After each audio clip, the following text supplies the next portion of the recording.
Back in 2011, when Volkswagen opened a factory here in Chattanooga, Tennessee, they wanted to offset the fossil fuel usage that comes with manufacturing fossil fuel vehicles, which led to the creation of this solar farm tucked nearby.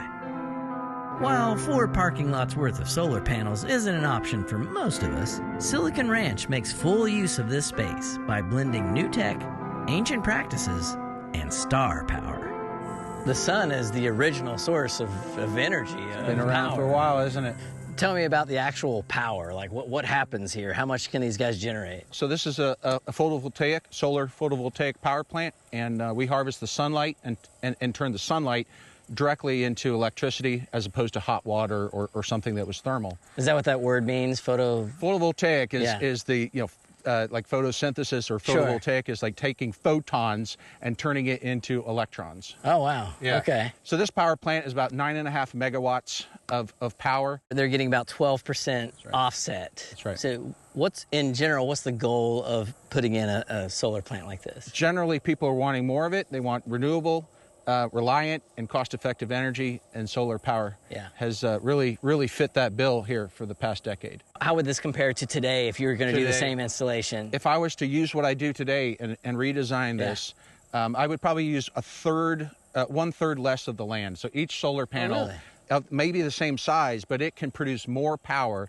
than it did just last year or the year before. So the technology is improving that fast. The big problem with solar is the big footprint. But if you look between the rows, you'll see how that's being changed by hundreds of teeny hoof prints. There's no gasoline fumes out here. There's no noise pollution. I'm not hearing this mower go. I'm just hearing a sheep bellow, which is pretty nice. Yeah, pretty serene.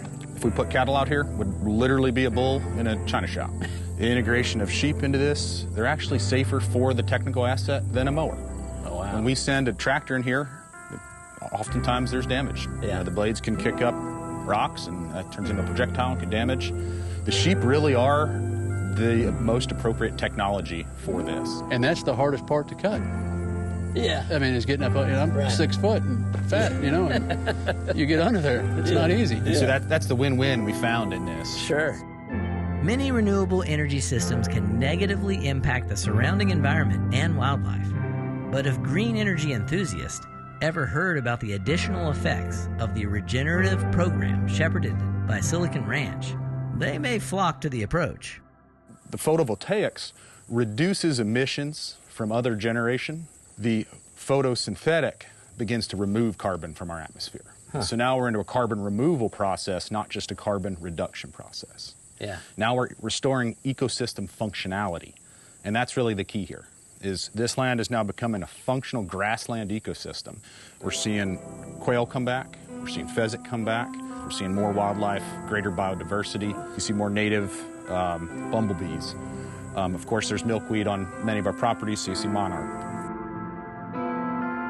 One thought for this resource is there's not a spot on the globe that you can't access the sun. The sun shines everywhere. It's what drives photosynthesis, it's what drives photovoltaics. It's what warms up and makes parts of the earth livable.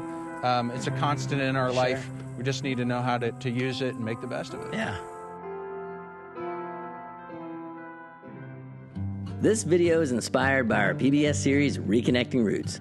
Connect with me, Gabe McCauley, and Reconnecting Roots by visiting reconnectingroots.com, where you'll discover music, blogs, behind the scenes, our podcast, and more. Join our email list and never miss a beat.